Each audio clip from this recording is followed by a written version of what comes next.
Bangabandhu gold কাপকে ঘিরে সিলেট এখন ফুটবলের শহর। ফুটবল উন্মাদনায় ভাসছে সবুজে ঘেরা সিলেট। 20 দলীয় জোটের অবরোধ উপেক্ষা করে হাজারো ফুটবল প্রেমীর গন্তব্য ছিল জেলা স্টেডিয়াম। বাংলাদেশ মালয়েশিয়ার ম্যাচে জয় পরাজয় যাই হোক না কেন, সিলেটে আন্তর্জাতিক ফুটবল টুর্নামেন্ট হয় দারুণ খুশি সবাই। শ্যামানন্দ শ্যামলের তোলা ছবিতে আরো জানাচ্ছেন আব্দুল আলিম শাহ। ব্যানার ফেস্টুনের বর্ণিল সাজে সিলেট জেলা স্টেডিয়ামের আশপাশ হাজারো দর্শকের উপস্থিতিতে মুখর। কারো হাতে কিংবা গালে লাল সবুজের পতাকা, জাতীয় দলের খেলা বলে কথা। দীর্ঘ সময় পর বঙ্গবন্ধু গোল্ড কাপের শুরুটাই যে হয়েছে সিলেট থেকে, তাই উৎসবে মাতোয়ারা গোটা সিলেটবাসী।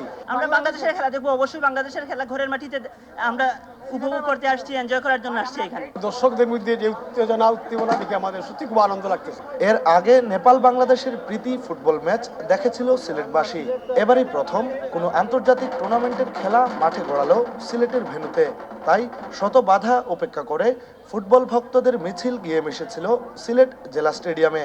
আজকে সিলেটটা পুরো উৎসব মুখর মনে হচ্ছে। আজকে হরতাল মনেই হচ্ছে না, আজকে হরতাল অনেক ভালো লাগছে। ফুটবল প্রেমিকদের উন্মাদনা, এটা আজকে সিলেটের একটা উৎসব মনে হচ্ছে এখানে এসে দেখতেছি।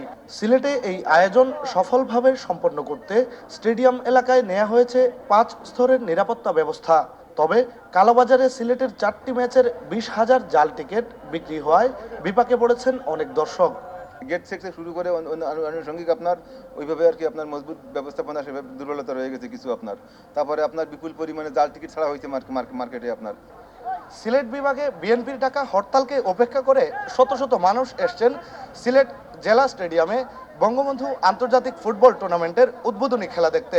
তারা বলছেন, হরতাল বাধা যাই আসুক না কেন, ফুটবলের প্রেমে তারা ঘরে থাকতে পারেন না। ফুটবলের জয় বাংলাদেশে হবেই হবে। আব্দুল আলিম শাহ, এসএটিভি, সিলেট জেলা স্টেডিয়াম, সিলেট।